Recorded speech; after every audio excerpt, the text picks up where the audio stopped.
It's Monday, the 22nd of May, 2023. Welcome to the Fast Five by Fear and Greed, where we give you the top 5 business stories you need to know in just 5 minutes. I'm Michael Thompson, and good morning, Sean Aylmer. Good morning, Michael. Sean, 5 stories, 5 minutes. Let's jump straight into story number 1. Prime Minister Anthony Albanese has backed the Group of Seven's condemnation of China's economic coercion and military aggression, also pledging to step up cooperation with the United States, Japan and India on infrastructure and clean energy projects in the Pacific. Yes, he was very busy over the weekend, Anthony Albanese. He said Australia will continue to raise concerns about Beijing's military activities in the South China Sea. He said countries need to work in a way that enhances peace, security and stability in the region. Of course, he was speaking while in Hiroshima for the Group of Seven meetings to which he'd been invited, even though Australia isn't actually a G7 nation. Yeah, talk about busy. He also chaired the Quadrilateral Security Dialogue meeting. It's just easier calling it the Quad, isn't it? That's right. Of course, that was originally scheduled for Sydney. It was on the sidelines of the G7 meeting. The grouping of Australia, the United States, India and Japan didn't name China in its 3,000-word joint statement, but said the members strongly opposed actions that seek to change the status quo by force or coercion. Albanese also met Joe Biden, and the US president agreed to push US Congress to back Mr. Albanese's request for Australia to be treated as a domestic source under the Defence Product Act. That would certainly boost US investment in Australian defence manufacturing and critical minerals. He also met with European Commissioner President Ursula von der Leyen and said he's confident that a free trade deal with Europe will progress when he travels to NATO in July. He told the Japanese Prime Minister Fumio Kishida that Australia is committed to remaining a reliable supplier of energy to Japan. All this, of course, while Canberra and Beijing are getting closer. Now, China wasn't impressed with the meeting over the weekend, or the meetings over the weekend, G7 and Quad. However, the Prime Minister is trying to get closer to Beijing. All right, on to story number 2 now. And auction clearance rates, Sean, hit a 15-month high over the past week, with a rise in homes for sale really adding to that optimism. Absolutely. The preliminary clearance rate hit 75.3% across the 6 capital cities, even though the number of auctions jumped. In fact, there were nearly 2,000 auctions. Melbourne held the most auctions and its clearance rate was 74.4%. Sydney's rate was 78.2% from 762 auctions. Adelaide was next best among the capital cities, just under 78%. Canberra was 77%.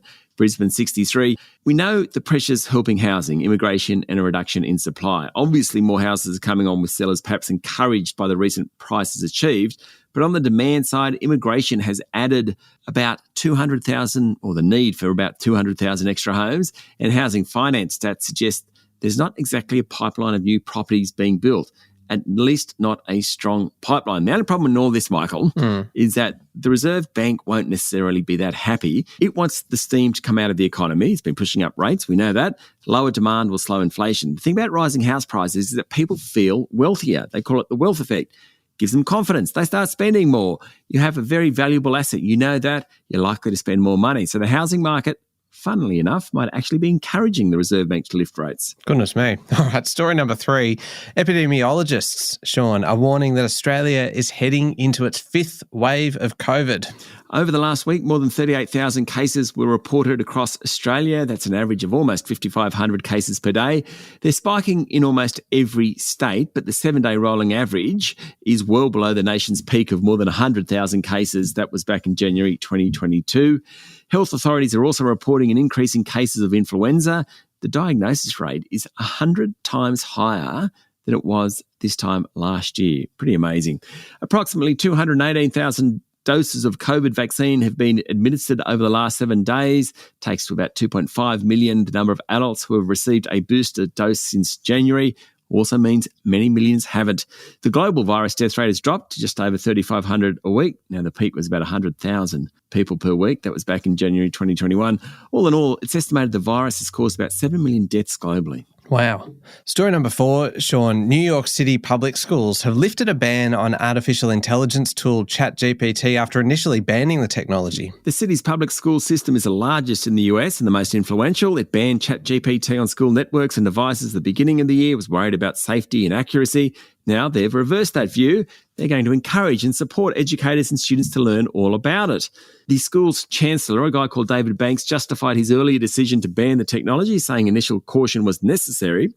but he conceded the reaction was a knee-jerk fear and didn't recognise the possibility of generative AI and its ability to support students and educators. Really interesting story, how this one progresses. Yeah, sure is. One last one, Sean. Story number 5. Queen Elizabeth II's state funeral and the period of national mourning cost the British government an estimated £162 million. That's $300 million or thereabouts over almost 2 weeks. The funeral, held on September 19 last year, was staged 11 days after the Queen's death. Hundreds of thousands of people visited Westminster, where her body was lying in state. It was the first state funeral since the Winston Churchill back in 1965, the biggest ceremonial event since World War II.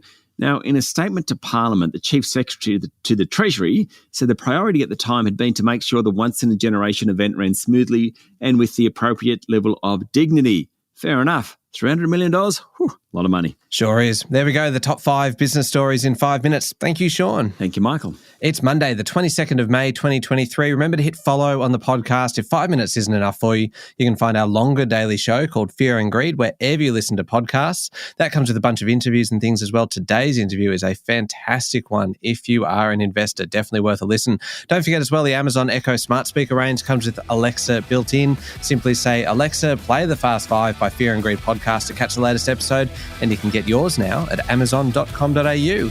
I'm Michael Thompson, and that was the Fast 5 by Fear and Greed. Have a great day.